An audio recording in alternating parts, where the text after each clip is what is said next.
Sanibonani, sengibuyile nginiphathele indaba ezibuhlungu-ke this time. Ukuthi umkhwenyana kaThemsi odlala indawo kaPetronella with the Queen ushonelwe umyeni wakhe. Kuthiwa-ke ucela ukukhulekiswa. Umlingisi we-The Queen uThemsi Matu olingisa indawo kaPetronella ucela iSouth Africa ukuthi imkhulekise emva kokushonelwa umyeni wakhe. Indlela agqameke ngayo ayinakulinganiswa ngenkathi ethola umyeni wakhe esethule kwi-swimming pool. uThemsi bese bendawonye nomyeni wakhe iminyaka engama-36. Akathandanga ukunaba ngezizathu eziholele kulesi sigameko.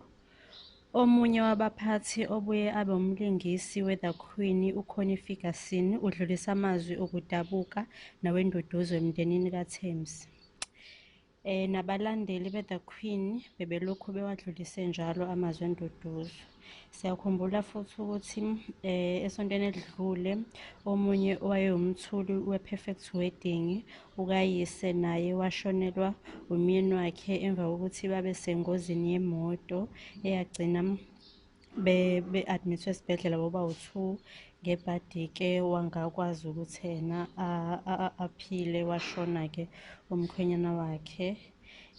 Sibakhulekise-ke njengoba ecelile-ke umdlali we-The Queen ukuthi bakhulekiswe sibe nabo engathi bengaphola. Ngiyabonga kakhulu ngokuvula ividiyo, ungakhohlwa uku-like-a noku-subscribe. Ngiyabonga kakhulu.